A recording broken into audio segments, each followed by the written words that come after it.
30,000 টাকা করে জমাই, তাহলে 1 বছরের মধ্যে প্রতি মাসে 33,000। আচ্ছা, আমরা কোনো ট্রাভেল লোনের জন্য অ্যাপ্লাই করতে পারি না? এখন আর হবে না, বাড়ি ইএমআইটা চলছে। আর ওই গাড়িটার জন্য একটা পার্সোনাল লোন নিয়েছিলাম না, নতুন করে এখনো দেবে না। এই এফডি ভাঙবে বলছো? একদম না, ওটা ভবিষ্যতের জন্য। যখন আমরা থাকবো না তখনও যেন ওদের কোনো সমস্যা না হয়। আর বুড়ো বয়সে তোমার আমার কিছু হলে তখন কি হবে? দেখো, এগুলো হলো আমাদের স্বপ্ন, আমাদের কমিটমেন্ট। ওদের ফিউচারটা তো তার জন্য নষ্ট করতে পারি না। প্রতি মাসে আমাদের খরচাটা এক ধাক্কায় কমাতে হবে।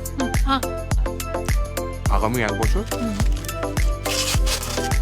এসি বন্ধ। তারপর ধরো ইলিশ, খাসি, চিংড়ি বন্ধ। তাহলে খাবো কি? পোনা, ডিম আর পিৎজা, বার্গার বন্ধ। টিফিনের খরচাটা কমবে। তাহলে মেয়েরা খাবে কি? ওল্ড স্কুল, আমার মতো রুটি, সবজি, আলু ভাজা। মোস্ট ইম্পর্টেন্ট ফর ইউ, পুজোর শপিং 50% কম।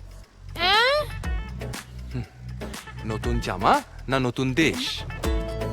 না দাদা, এবার আর খেয়ে শিক্ষত না, সিম্পল তাঁতি দেখান। ভেরি।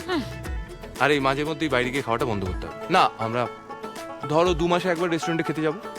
আর হ্যাঁ, এই নিয়মটা না তোমার ফুড অ্যাপগুলোর জন্য প্রযোজ্য। আনইনস্টল। Bye bye. মা, আমরা যাব না। মা, আমাদের টাকা নেই। কে বললো? ওই যে ঘরে তোমাদের পিগি ব্যাংক গুলো আছে, সেইগুলো আমরা দুজনে মিলে ভাঙবো আর ঘুরতে যাব। না না না, এটা আমাদের পিগি ব্যাংক। আমরা কাউকে দেব না, দেবই না। না, এখনই দেবে না?